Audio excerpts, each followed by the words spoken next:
Hi, everyone. Can you all hear me? Welcome. I think this is one, two, three, four, five, six.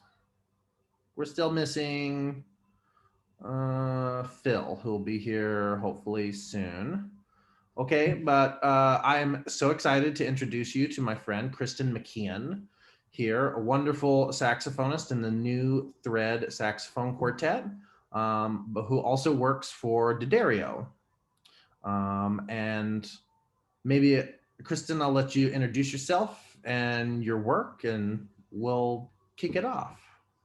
Sure. Thank you so much, Kyle. And hello, everyone from Virginia Tech. It's nice to connect with you. Hope that everybody is feeling okay today, mentally and physically. I know it's been a crazy, crazy time, and I have so much awe and respect for all of you who are in your conservatory time, despite 2020 being kind of a crazy year and continuing on that journey. So bravi to all of you, stay strong.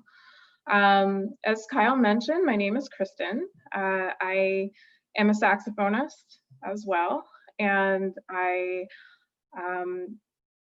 pursued performance when I was at the time in my career that all of you are in, and focused on that to a very, very concentrated degree until I was about, I'd say, 24 or so after I completed master's degree.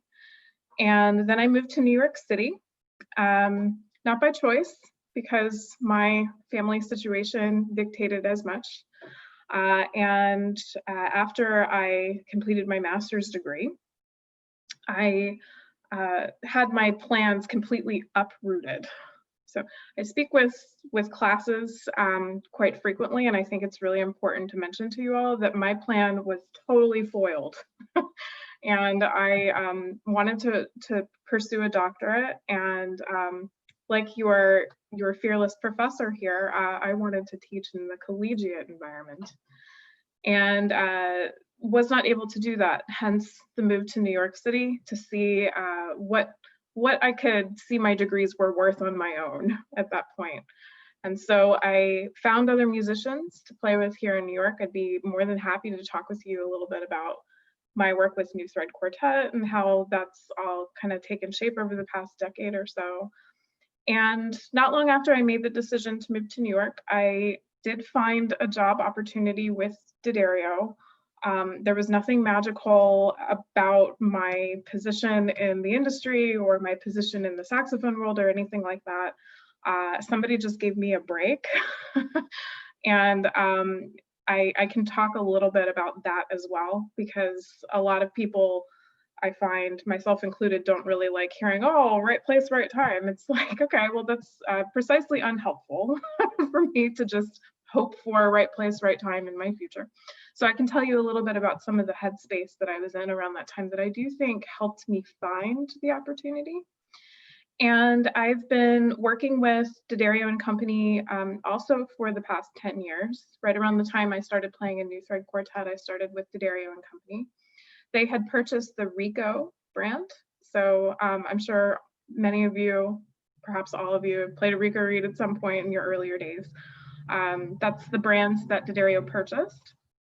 And they needed a team of product management folks to come in and help them expand their portfolio and try to be competitive with other reed accessory manufacturers out there. And I stuck around. My first couple years in the job, I had no idea if I was going to like it. I had no business experience or training at that point, but I love it. It was decidedly the right choice for me, just based on my strengths and weaknesses.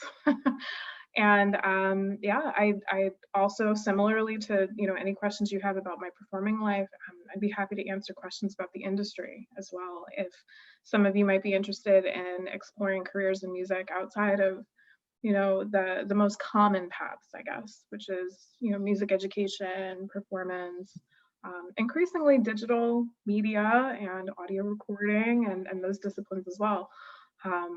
So I will pause there. That's kind of a quick synopsis of what, the past 10 or so years has looked like for me, and allow Kyle to ask questions, or any of you to just, jump in and ask questions.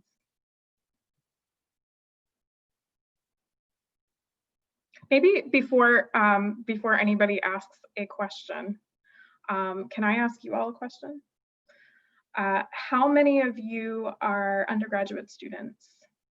Maybe by a show of hands. Everyone. Okay, everyone's undergraduate. And how many of you are performance majors in part? Got two performance majors, okay. How many of you are education majors? Okay, so we've got some dual. And what's left? Spencer, what's technology? Music technology. Very cool. Okay, awesome. So we've got a nice variety here. All right, and all of you play the saxophone, right? Okay, so despite a broad range of disciplines here among you all, everybody plays the instrument. Great. Okay. How many of you are seniors this year? Congratulations, music tech folks. Interesting time to be getting out, but technology's never been more important, huh? Okay. How many of you are freshmen? Any freshmen here, just kind of starting on your school journey? Awesome. Philip, Daniel, and Maggie and Nick, sophomore, junior? I'm a sophomore.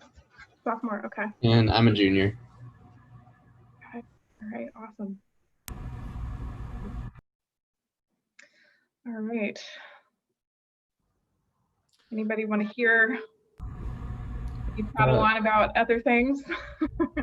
If you just want to talk about like how you got started with the quartet that you're in, that would be kind of cool to hear about.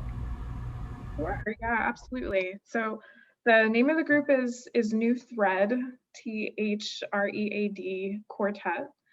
And all of us have backgrounds in classical playing. When I moved to New York, one of the members was from Long Island, and so he had moved home after graduation and was living in Long Island looking for teaching positions. The other two group members had been in New York for about anywhere between 3 and 5 years at that point. I can't really remember. They're a little bit older than I am. Everybody graduated with classical degrees from various places. One person studied at Michigan, one person studied at Bowling Green, one person studied at Peabody, I think, yeah. But we were all classical specialists, I guess, with some experience in jazz, although not as much. And it started out as just, we don't have a lot of classical saxophonists here in New York City, believe it or not. There's a ton of players here who play jazz, but there just aren't as many really heavy rep, classical players here in New York. And we were friends on Facebook. We just kind of knew each other from conferences and, sort of knowing, I'm sure all of you kind of keep an eye on, other saxophonists, other teachers at other schools that you might have come into interaction with. And Aaron and Jeff, the two longer term New York City members, reached out to me on Facebook. They had heard that I was moving here and said, hey, do you want to get together and just read through some rep? That's Nick, how it started, honestly, is we just wanted to get together and play music. And then within the first year, we had started giving concerts and just trying our hand at putting our combined networks together here in the city and programming concerts. I think our first concert was in this like weird school/church thing in Brooklyn that we rented out for like $100 and had to self-program everything. We had to scrounge up our own chairs and all of our equipment and all of that. All of our publicizing was handled by us. And after a while you do that, you do slowly and surely start to build up a contact list, people who come to the events, who engage with you after the fact. And so we started to kind of form a little bit of a mission. I would say that we didn't really brand ourselves or try to figure out who we were until a few years in, after we had just been playing and programming concerts. It's important, I think, to think about any music group as a business, of course, and eventually clean all that up, getting a business plan, a budget, a logo, like all those things. But the first thing that has to happen is making music together. And you have to make sure the vibe is right. I hate that word, by the way. Someone invent a new word for vibe, please.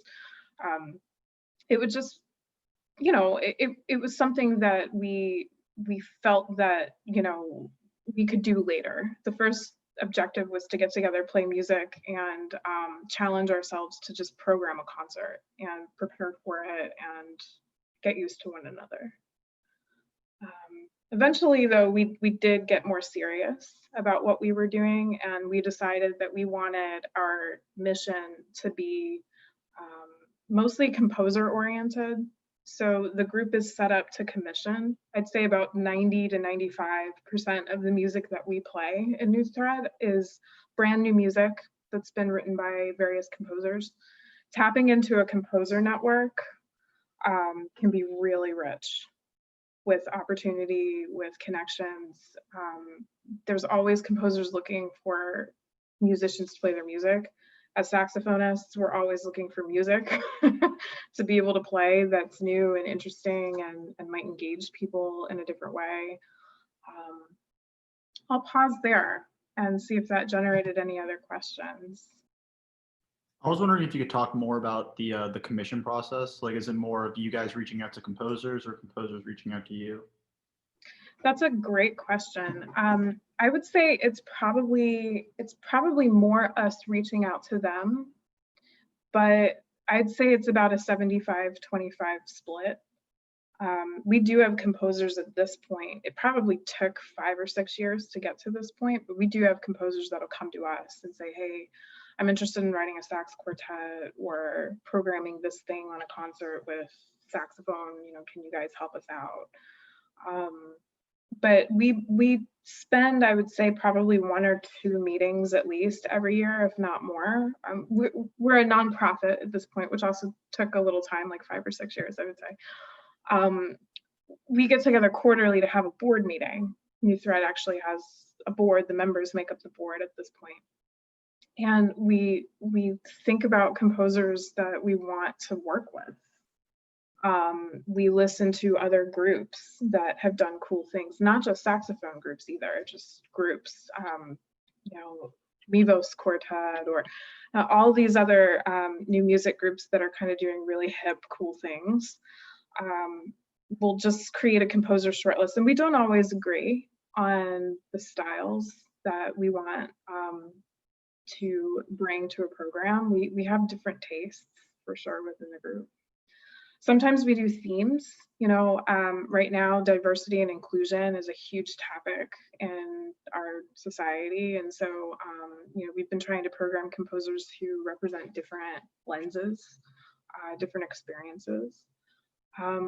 In terms of payment, most composers tend to start around the couple grand mark for what they're looking to make with a piece. And it took a while. It took a lot of concerts and donation campaigns and, just other not taking payment that the group kind of dedicated themselves to. We put everything in a bank.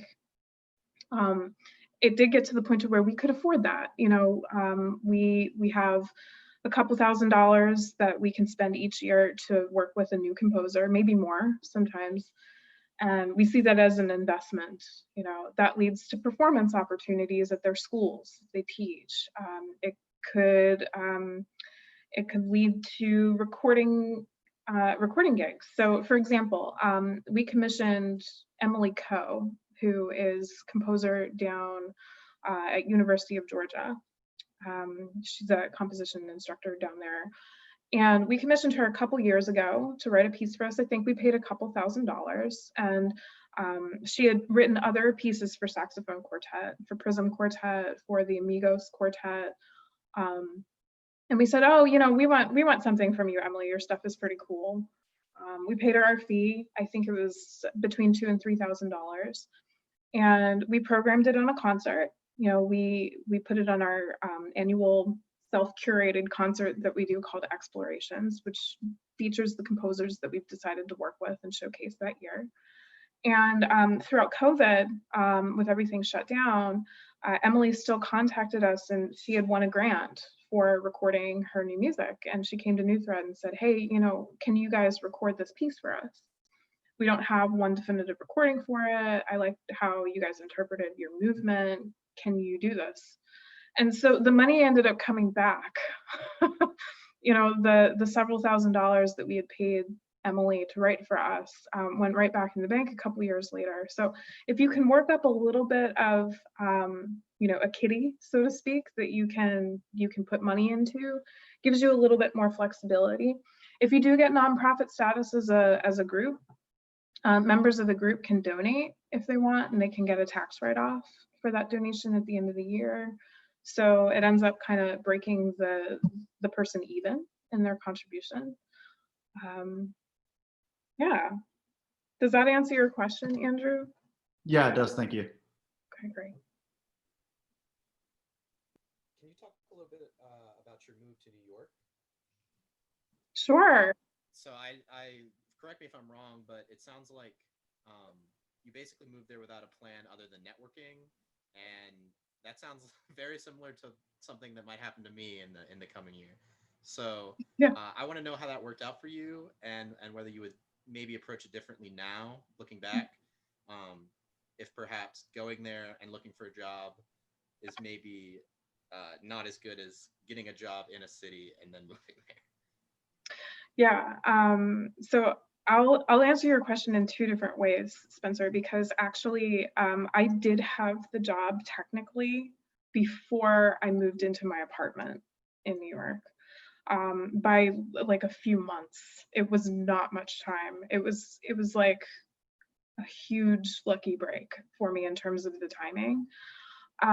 But I would have moved to New York without a job. I was engaged at the time to my then partner, who I was married to for 10 years. And he was stationed at New York as an airline worker. So he was based at LaGuardia Airport, JFK Airport, and Newark, which is a 3 airport system here in New York. So his salary, I'm just gonna give you all the dirty details. His salary, this is in 2010, so you have to keep that in mind, was about $40,000 a year. It was like nothing. We were getting payday loans. When I got the job at D'Addario, I also started very, very low. They kind of lowballed me, to be totally honest with you. And the reason they did is because I had 0 experience. They were taking a chance too, for sure. It's not easy to get a product management position at a major manufacturer knowing literally nothing. So they started me kind of low. I knew that was likely to happen, and just had to hustle for a couple years and show them that I deserved to be there, that I was worth, a scrappy long view of. And I will also answer your question. So we got by, in other words, between the two of us, we had a sub 100K salary per year. To get by in New York City, I would say in 2020, I mean, everything's different because of everything that's going on in the world, but had all things remained somewhat normal, I don't advise that people move to New York without a good chance, at least, of finding some kind of salary between the 50 and 60,000 a year range, which might seem a little high, but even high level administrative positions here in New York, for which all of you with college degrees will be, completely in the pool for in a city like New York, starts around there. There is a cost of living element to being in New York that factors into salaries, and every other major city, if you decide to move to some kind of urbane place after school, will have that sliding scale. You know, I find that, you know, culturally salaries tend to shift based on the cost of living, not as much as they should, as we all know, but enough to kind of get by. So we were like kind of right on the line of what is even possible to be safe in New York with salary wise. But I do have other friends. This is the second answer to your question. I do have friends who have moved here with literally no plan and have done really well. Thomas Giles comes to mind as a saxophonist who moved here a couple years ago, like just moved here. He had saved up a little money. I would recommend, you know, if you do have a support system, great to fall back on. If you don't have a support system, to fall back for help with things like rent or whatever, I'd recommend trying to have a solid 3 months rent in the bank to any major city you're going to move, not just New York, but have 3 months rent saved up, so that you give yourself enough time to at least kind of break. Tell them what rent costs. Sure. Yeah, so rent in New York City is highly variable, depending on the neighborhood you're living in. I live in a 1-bedroom, well, it's actually not a 1-bedroom, it's a studio apartment in Queens, in a neighborhood called Forest Hills, which is actually a little bit wealthy. And I pay $1,550 a month for my 350 square feet. I'm a minimalist. I don't have a lot of stuff, and I prefer it that way. So that works for me, but it doesn't work for everybody. Most people who live in New York have roommates, I would say, or family structures, you know, in which there's more than one earner that's in the home. I have found rent here that's as cheap as $1,300 a month for a 1-bedroom, kind of like more in the outskirts of the city limits, like the boroughs of Brooklyn, which a lot of young artists live in, and they just commute a little bit longer. But if you go the roommate route, it's not crazy. I mean, you might be a little cramped, you might not get the privacy that you would hope to get, but if you're living with friends or, you know, people that, you know, you like being around, you can break up rent here, you know, between the $600-800 a month range, which I can't imagine. I mean, I know you guys live in, you know, not like the most expensive state, so hopefully like you're finding decent rent where you are, but I can't imagine if you go the roommate route that you're paying like a crazy amount more than you do for probably a lot more space. But yeah, it's totally possible to move to some city that you want to be in and work it out. If you have a little bit of a plan, if you have a little bit of savings just as a buffer, it'll be hard for a while. But even in like this end of days environment that we're living in, my freelance friends are doing okay. I know a lot of people who are doing a lot of recording, who are getting into multimedia and video making and producing content, and it's a little scary that, you know, work might not come in as quickly as you feel like you need to know where your next paycheck is coming from. That can be really stressful. But if you at least go to a city and get a few students or something that's a little bit more dependable. I'm not one of those people who tells or advises you know, other individuals who are kind of at your career stage right now. I don't tell them to be open to living anywhere. You know, you go wherever the job is. I don't believe that. Go where you want to go and solve a problem and make a mark on that community, and you will eventually make money.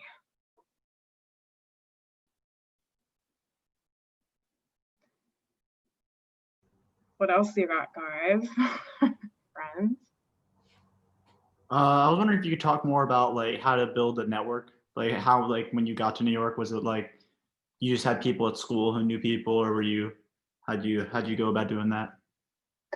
Sure, that's a really great question. There's so many different ways I could answer it too, Andrew. I'm just gonna kind of throw out a whole bunch of different ideas that might seem unrelated, but are very related when it comes to networking. The first thing that's worth noting is that when I started at D'Addario, within 2 weeks of me being on the product management team there, the guy who handled all of our artist relations at Woodwinds quit. He took a job with Yamaha.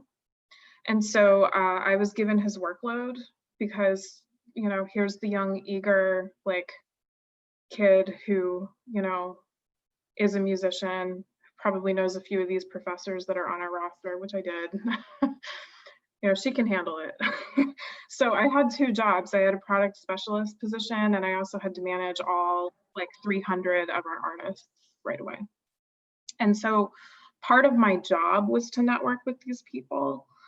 And obviously not everybody's going to be in that very unique situation that I was in, but one thing that I had to do really, really quickly that I would recommend to anybody who's trying to build up a network is I had to develop this kind of sense of diplomacy about musical styles and approaches to the field that otherwise, I wouldn't have been into.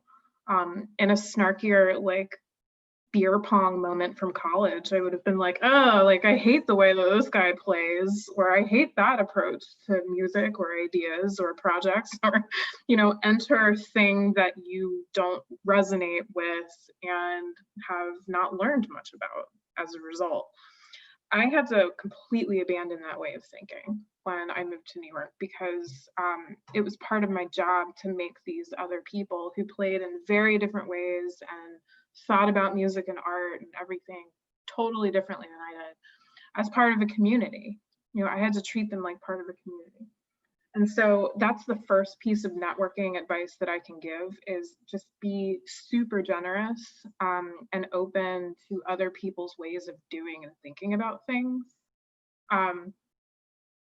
Because the more comfortable that people are around you, the bigger your network's going to be, and the more often somebody's going to call you out of the blue and ask to work with you on something. It's not all just about being a good musician or a good producer or engineer.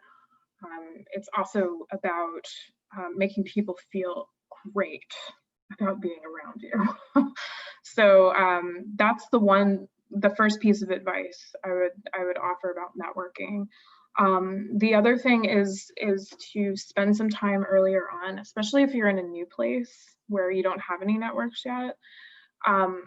This is probably pretty obvious, but just getting to know the scene, figuring out who's who and remembering. That's actually something that, believe it or not, outside of my artist community and D'Addario community, I don't do as well as some of the other people in my quartet.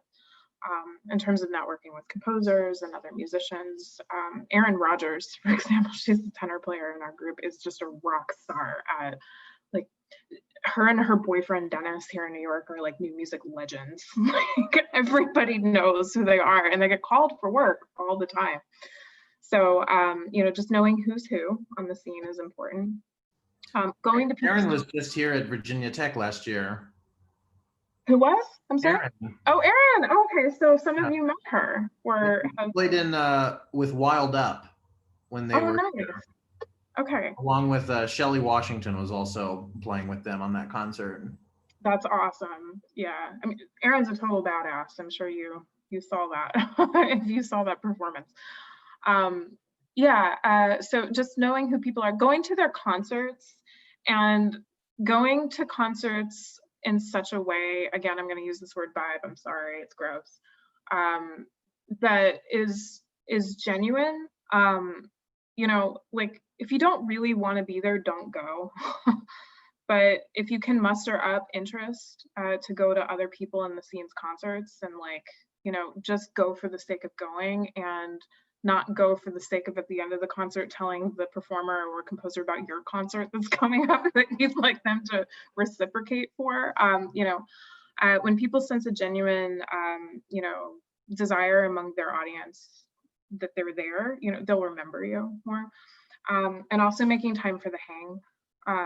I'd say that's the third big networking thing that I always talk about.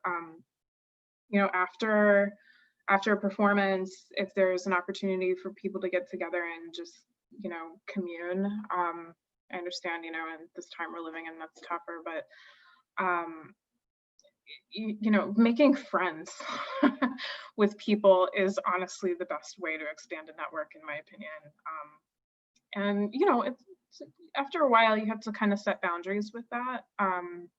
People can consume you vampirically if you're not careful, but if you can find a balance between being very generous of your time and yourself, and your generosity of spirit, then people remember you and they'll want to hang out with you.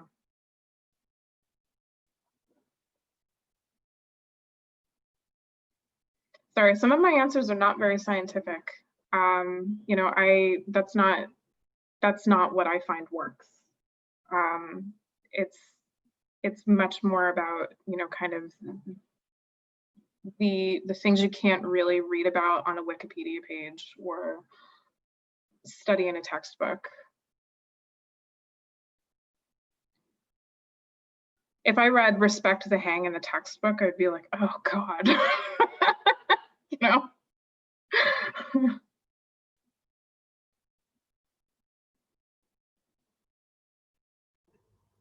Can you tell us a little bit about what you do at D'Addario and what your current position is?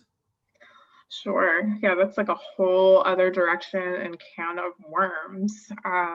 But what I'll try to do is I'll relate details about what I do at D'Addario to all different types of just career best practices that I can think of for you all, for those who have no interest in doing anything in the industry.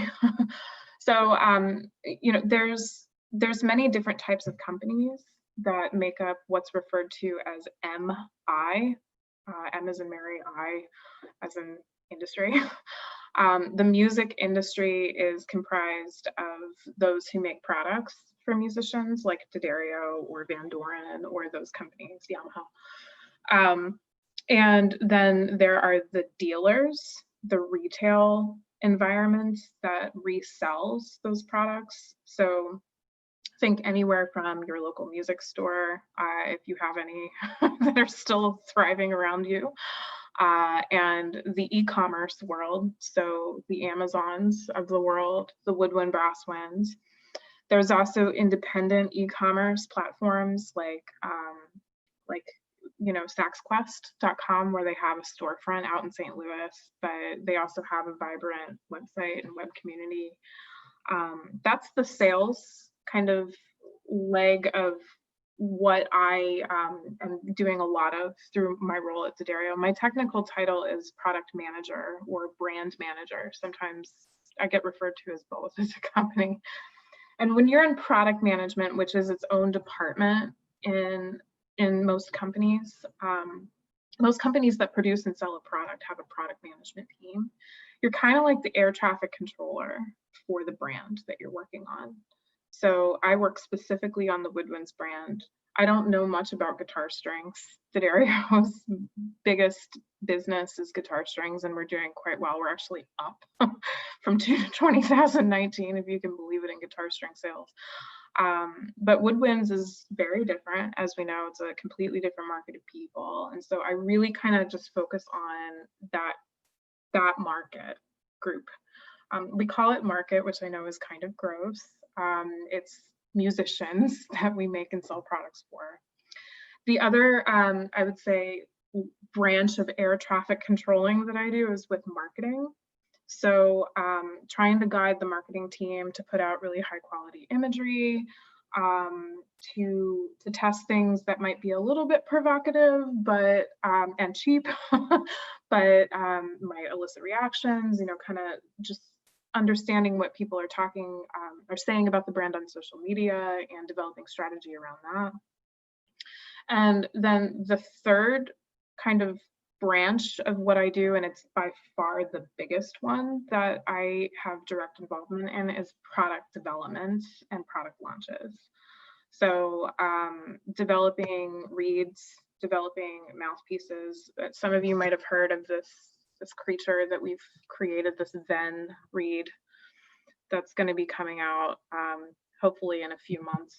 We got foiled by the pandemic and had some trouble with our initial shipment of those reads. So yeah, it's innovating things like a new synthetic read, working with teams of engineers to basically like create a scope document and say, okay, here's the problem. This is our desired solution. Here's your budget. Go make this. And then assembling the groups of musicians that test the product both inside and outside of the brand. And then putting things to market. You know, there's been some things that I think that D'Addario Woodwinds has done really well. There's been other things that D'Addario has put out into the market over the past decade or so that I've been, you know, kind of in charge of things not so well. And the principle that most product managers, this is where there's an intersection for all of you, no matter what you're doing. The principle that I align with in product management is that so long as you're solving a problem that exists, a pervasive problem that exists for your customers out there, you will eventually get paid for that. Exponentially, if you keep on solving problems, they kind of build. So I always give that advice to everyone who's in school, who's soon to be getting out of school.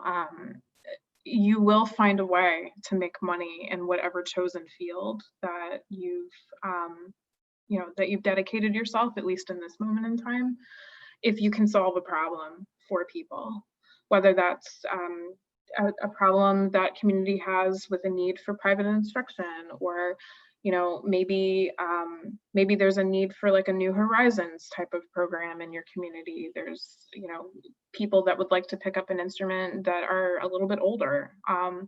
Maybe there is some kind of need for recording services for those of you who are in tech.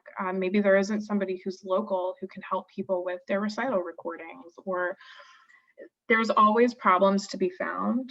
And if you focus your efforts, not so much necessarily again on a location that you want to be in, but the problem that you want to solve for people in that location, once one can be identified, again, you know, people will pay. I find it to be proven time after time after time again. So it's a little bit of a different way of thinking about things because it's more external, right? Like when we're in school, and I was like the biggest offender of this when I was in school. I was very internally looking. I looked inward for my own problems that I was trying to solve. And some of those were pervasive problems for other people, but a lot of them weren't. A lot of them were just me problems.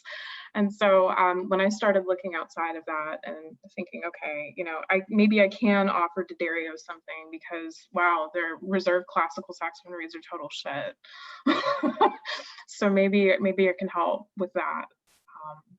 So hopefully that makes sense.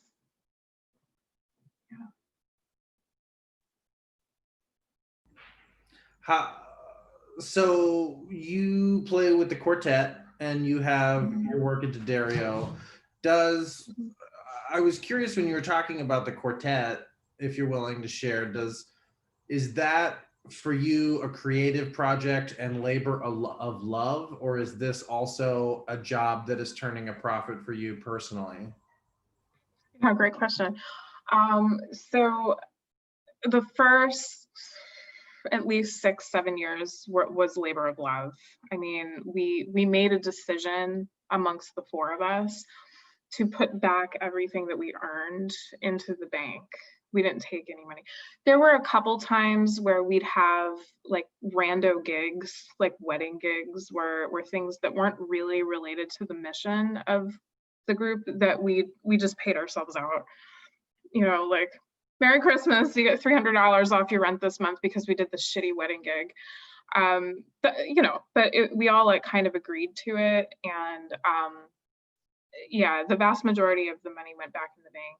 Now, about 7-ish years in though, once we got nonprofit status and also formed the board, we did decide to start taking a monthly salary from the group.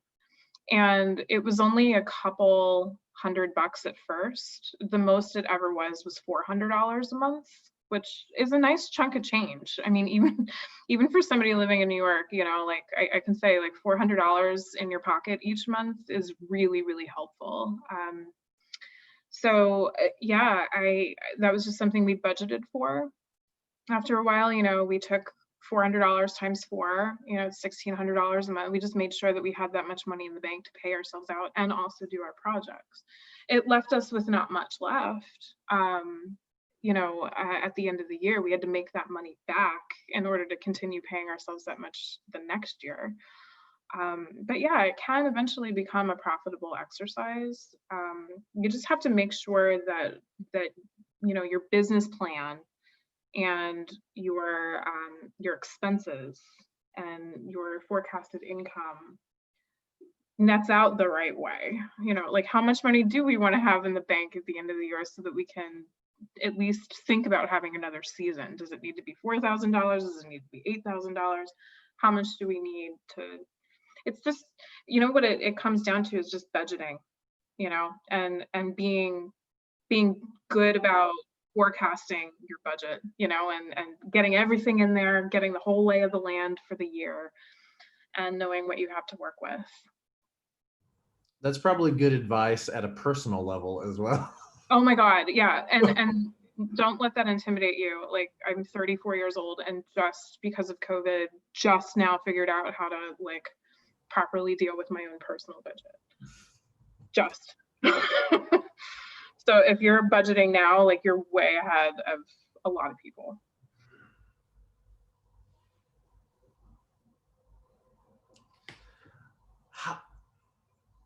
Maybe somebody else has some questions, but I could think of some more questions for you as well. Does anybody else have questions right now? Or does anybody, it's the other thing I just want to throw out, you don't have to just ask questions about me. Like that might get boring after a while. If you have anything that you're working on that you want to talk through, like bring to this group, I have to imagine that y'all are close. And so if there's any projects you want to talk about that we can workshop together, get advice on, I'm totally happy to do that too. I just have a quick question. So you were talking about the new read, right? That's supposed to ship out. Yes. Mhm. Is it possible to send some free samples over here, Virginia Tech? Yeah, what's the friends and family discount looking like? Yeah. Hey, sure, why not? Yeah, I can send you. So I'm still kind of testing these. I'm the most critical person on my team. Like, I'm a total jackass with my feedback sometimes. I'm not even gonna lie to y'all. Like, I will send out samples to Kyle, and he can distribute safely to y'all when I feel like I have something that's ready. It's almost ready, James. You have any jazz selects you can send those to? I'll see what I have in my stash here in my apartment. Sure. It's going on the list right now, okay? You're all mooches. Tough times. You gotta do what you gotta do in these tough times. It's bold. I like Desperate it. times call for desperate measures. Instead, we could ask So- about other stuff and get help about stuff. I don't really see that there's a problem here. Wait, so actually, I'm networking. There we go. Exactly. I had a question. Like, what goes into like when you design a read and stuff? Like what exactly are you critiquing about the read for when you go like designing it? Oh, that's a great question. Okay, so bear with me 1 second. I'm literally making a note on my to-do list to send you guys stuff. I'm good as my word. You're welcome, saxophones. Right on. So yeah, what you're asking about, Daniel, is the criteria that we use to know whether or not we're ready to launch. Oh God, I could talk about this for hours. So there's a couple standard parameters or criteria, that both, you know, interchangeable words that we use to define, you know, a product specs.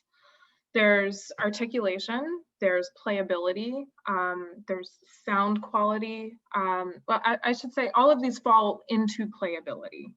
These things that I'm going to rattle off. There's sound quality, articulation, flexibility, response, projection, intonation.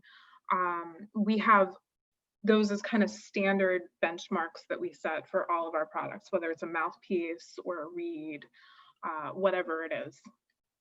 And then we have other things like aesthetics. So how does the product look? One of the reasons why we had some trouble, and this is not wide knowledge, by the way, so I would appreciate your, don't go to the trolls if you'd be so kind. So we had some problems with some side fraying on the side of the reed. It played fine, but it was a little furry. Because of the type of technology that we're using to make this. It's fibrous. There's a lot of fibers in the Ven reed.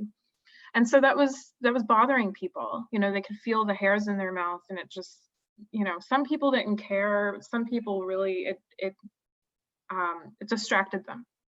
And so we had to go back to the drawing board a little bit on how we cut them and the processes that we use to keep those hairs from protruding out of the sides of the reed.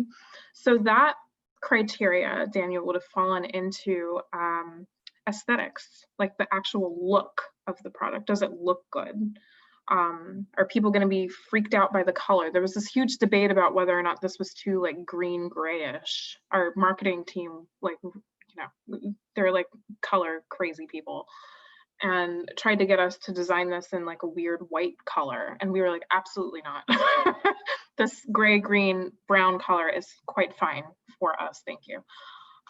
So there's that. There's the packaging experience. And sometimes there's an area of business referred to as UX sometimes. There's UX in terms of how it relates to different digital products. And there's the user experience as it relates to just unpackaging something and whether or not people have an easier time with that. Now, what you do when you set out to make a product is you define what the pass-fail criteria is.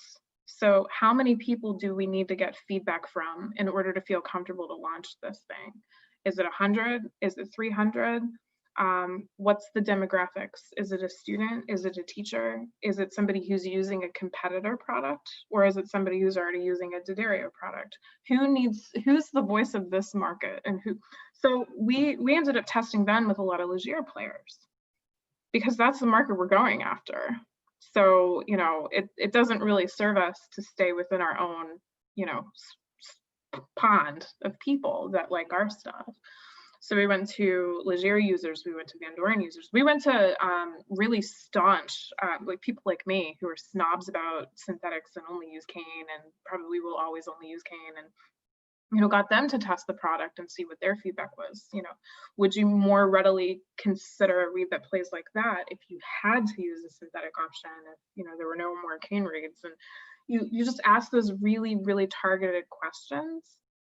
Now, those are, we generally set about an 80% approval rate. So if we can get a product to an 80% approval rate, and by approval rate, I mean somebody has to say, I would buy this and use it, and not just buy it, but actually adopt it.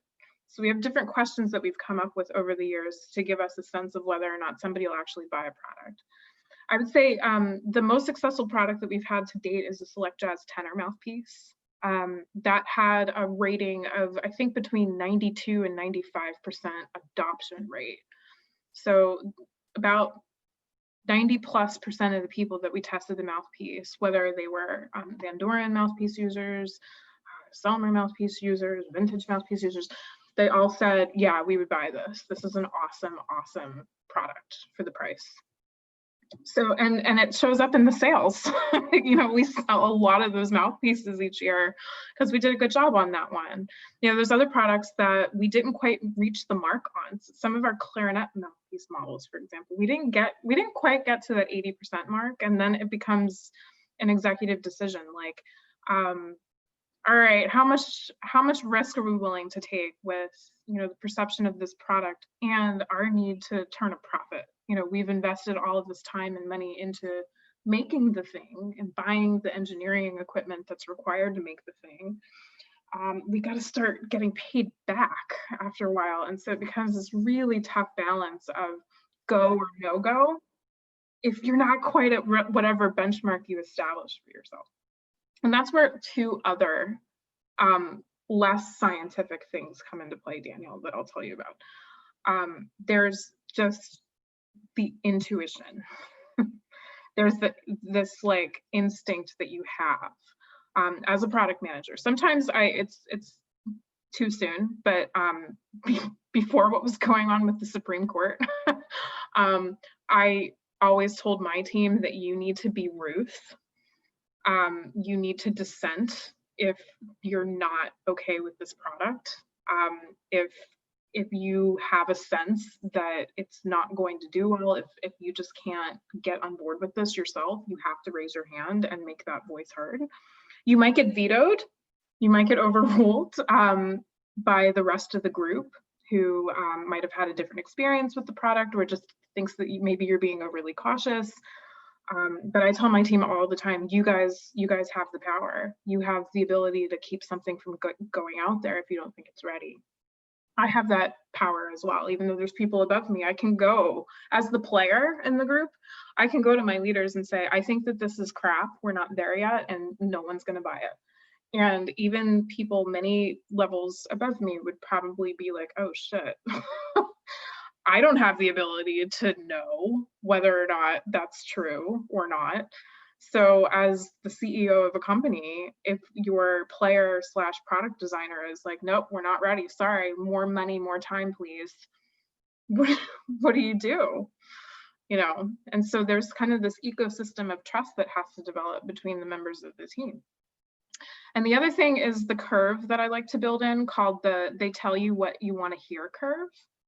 So oftentimes when we're testing products, there's a lot of people who are really enthusiastic to be involved and might tell me things that they think I want to hear instead of the truth.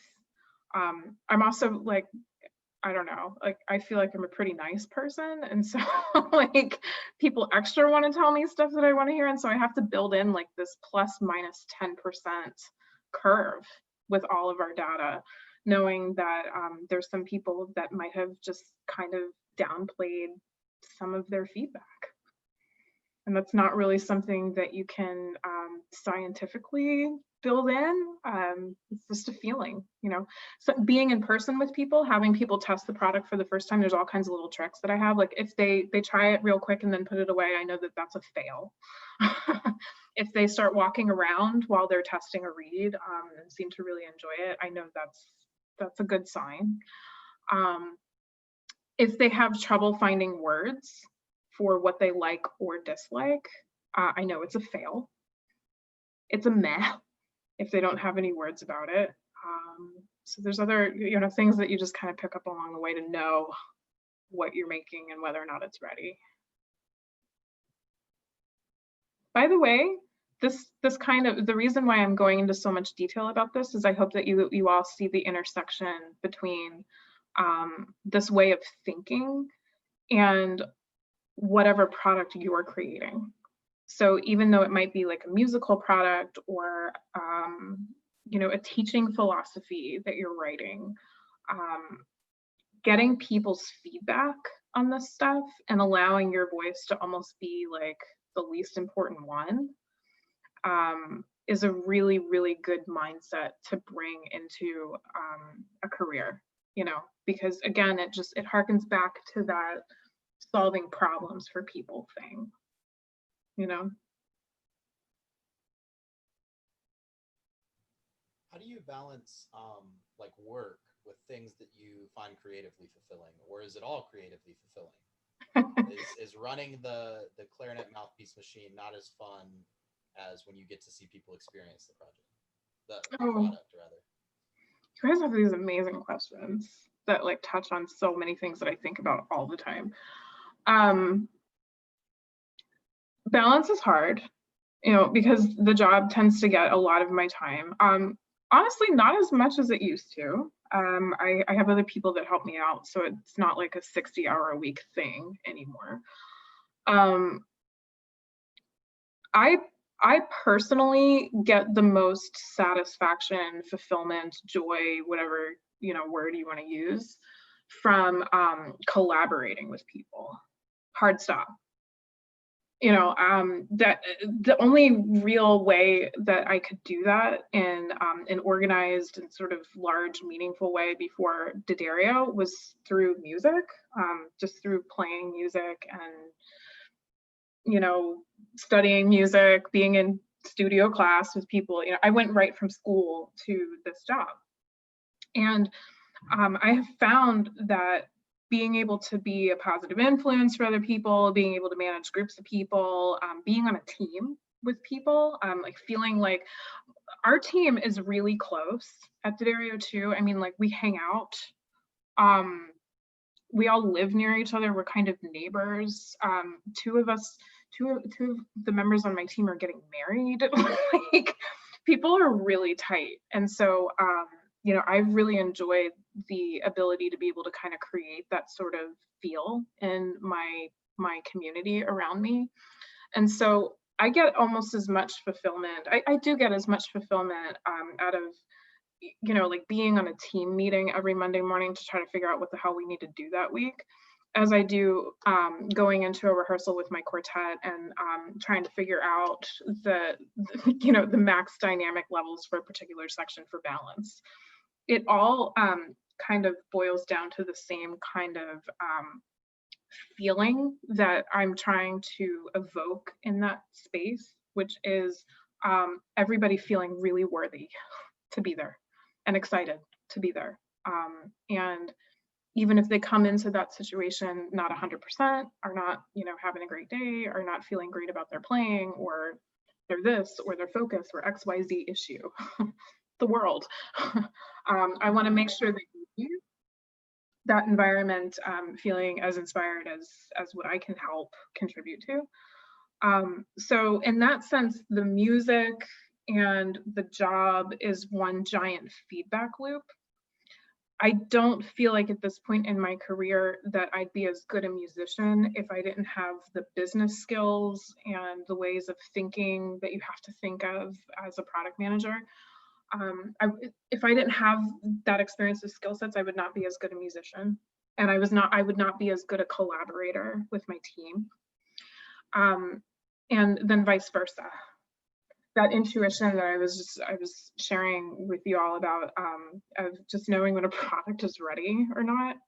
If I didn't have the ability to take these reads and play up to like an altissimo, like a B octave above the G, if I didn't have the ability to be able to assess whether or not this product could do those like absolutely bananas techniques, then it would make me less of a product manager, or at least I should say I would have to rely on somebody else to be able to tell me whether or not the product was doing what it needed to do. And that would be I'm a little bit too much of a control freak still in my life, like to be able to, just totally let that go and trust somebody else's opinion. That would make me rather uncomfortable. So it's a whole ecosystem, Spencer, at this point. And it can be exhausting to have everything interwoven like that. If you all as musicians, as artists, are thinking about building multifaceted artistic careers, where, you do a little teaching, you do a little performing, you do a little, audio work or media work, technical work like that. If you see it kind of operating in one giant ecosystem as well, what I can say about that is when things are amazing, it's the best to just have all those intersections in your personal life, your performing life, your artistic life, your professional life. Really cool. But if something's not going well, it's hard to get the space, emotionally and mentally sometimes to be able to deal with that. And so, for example, when I found out that this product shipped, And I was furloughed actually earlier this year because of the shutdown. I was out of work for a couple months before Dario brought me back. This went out before I had a chance to like really check it. And a couple key people on the team were not working at that point, and there was some miscommunication that happened. Anyway, we got a fuzzy read that hit the market, and it was a problem. We had to shut down production. I was really, really upset about that. I was really upset. I was really angry. My quartet had tried the reads. My students had tried the reads. My friends from college had, watched all of this information get put out from the NAMM show back in January. Like all this publicity was going on. I had just hung out with Kyle at NASA, and we had talked about how exciting this was. And then for a breakdown like that to have happened, I felt that on every single community level.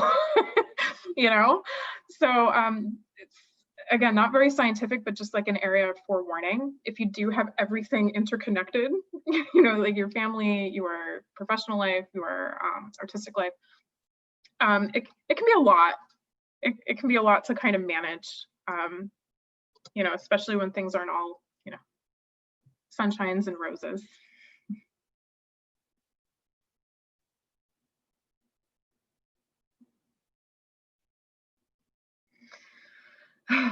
Such good questions.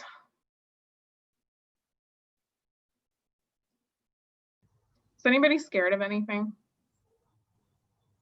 Clowns? That's it? Clowns I are don't know. Crocodiles are kind of scary.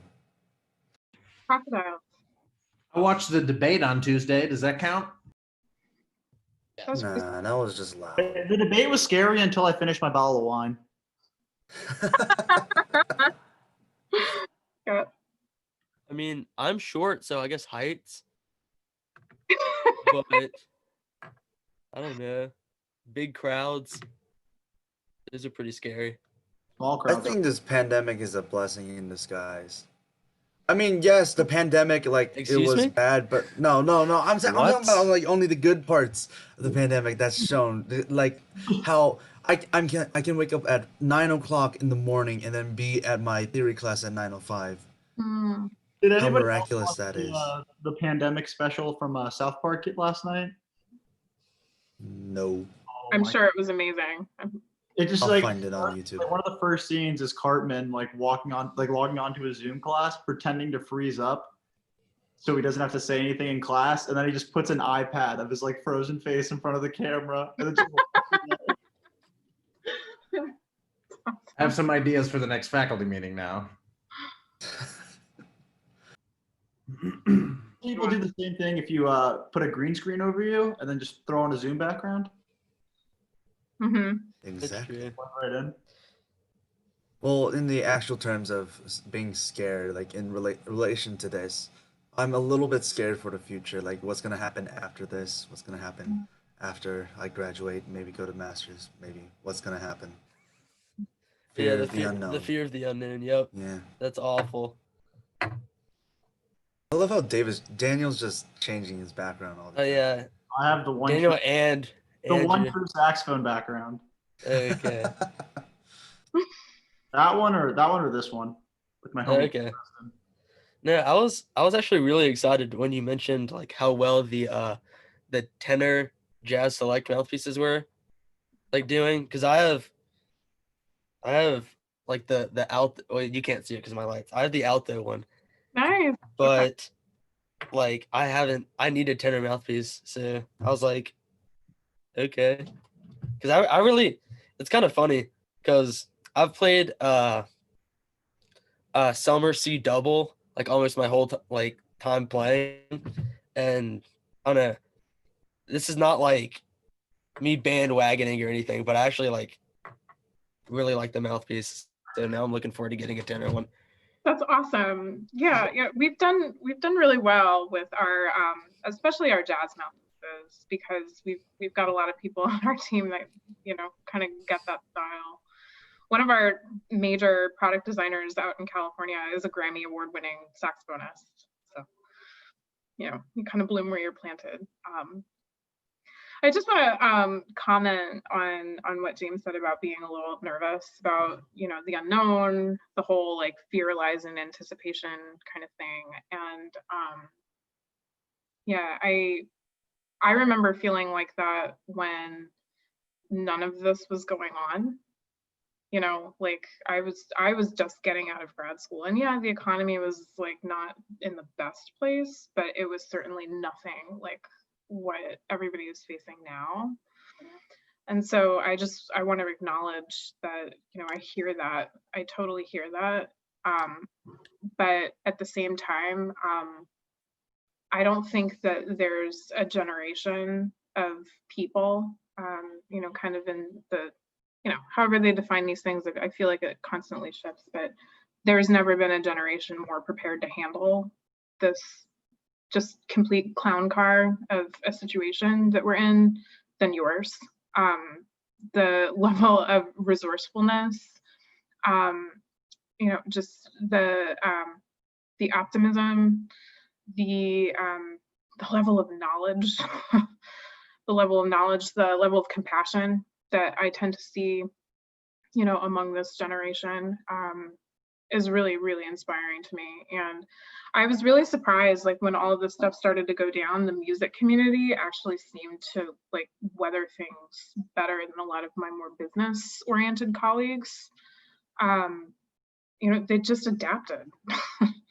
And yeah, it's like, it's not a flush year, I think, for a lot of people, but you know, serious adaptation skills are forming for all of you. And certainly understand and respect the fear, but like, you guys are going to be amazing. Solve problems, and you'll make money, I promise.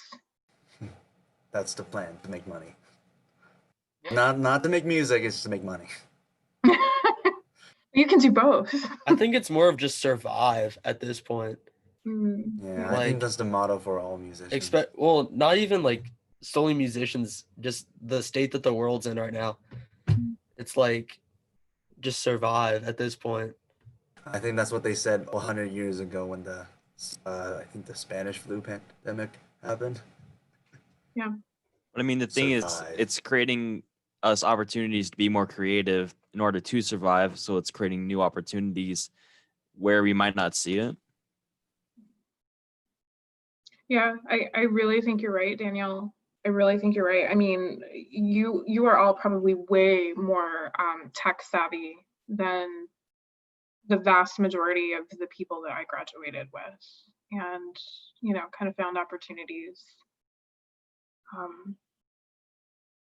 Yeah, you know, it's tough for sure. One thing I'll comment on about the whole survival idea, like the feeling of that feeling of I can't prioritize anything except just being okay, like knowing that I'm going to be able to pay my rent and, you know, afford my basic needs. I would just recommend that if a survivalist kind of approach to things needs to be assumed, and like I've been there, I've been that person who gets payday loans. I donated plasma when I was in grad school. Like it got really bad. You know, I had to work my way through school. Try not to let a survivalist mindset narrow your mindset, because sometimes like when all you're thinking about is just like enough money to pay your bills, it's easy to kind of do this instead of this with your way of thinking about how you might accomplish making that money. So just try to continue to keep your minds open. Say yes to things before no. If I were to tie it up in a nice bow of a cliche, say yes before no to everything. Unless it's like a major, you know, philosophical fundamental compromise in your soul. Say yes to things before no. And it will get better. I know that's super lame, but I've found it to be true. Things will get better, it will get easier. Maybe not as fast as you might like. we have a few minutes left. Maybe you could give a quick answer to this question, but what do you think is the best like platform for getting yourself out there? Like your friends who moved to the city and their only goal is like content creation. Do you think it's best to like what platform for that, online or live performance?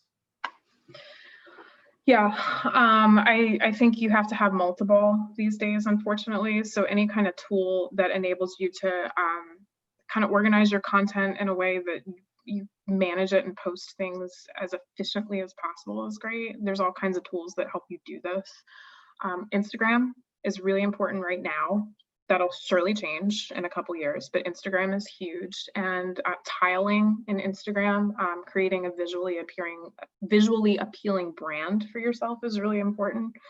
Podcasting, actually, it's a heavier lift, but if you can solve a problem through podcasting and get regular listeners to something, and it might be, something where music does play a role in that. Maybe it's a podcasted performance or something. But I remember seeing last year that was the #1 medium for various consumers out there was podcasts.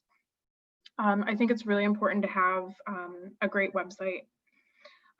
It doesn't have to be an expensive website. It doesn't have to be something you buy an expensive template for or anything like that. But I think having a good website is important. I totally break this rule. I actually do not have a personal website, but I manage New Thread's website and kind of webmaster that for them right now. So web, so that you can do Google Analytics and SEO, search engine optimization, all that stuff is important these days. Instagram, Facebook, less and less important, honestly. TikTok, I don't know yet. I don't know. So yeah, I would say some kind of audio streaming type of collection of places where you would post content online, whether that's SoundCloud or if it's Pantheon, if you're going to do the podcast direction. Spotify is definitely a major sonic platform to work with. So sound, visuals in the form of Instagram, and then creating a home for everything on a site. Cool, thank you. So like a music portfolio, almost. Yeah, I mean, cherry pick the platforms. It doesn't have to be everywhere necessarily. Fair. But there are some that are definitely more populated than others, like Instagram, Spotify. Those are the big ones. YouTube. Oh my God, YouTube. Whew. Get on someone's rabbit hole and you're set. Well, thank you so much, Kristen, for doing this. We are out of time. No problem. We all very much appreciate your thoughts and your journey and your experiences. We appreciate you sharing that. Oh my gosh, my pleasure, you all. I feel like I just had an amazing therapy session. If you have any questions about anything, if you need feedback, if you need a contact, if you need someone to just listen to you, if you're scared, I tell every class I speak with this, you are more than welcome to get in touch with me on whatever platform that you want to. I might not be able to answer right away, but I will answer. So yeah, I'm here for you. It's a tough time. We have to take care of each other, right? All right. Well, best of luck, everybody. Stay safe out there. Yep. Thank you very much. I'll see you all when I see you next. Thank you so much, Kyle.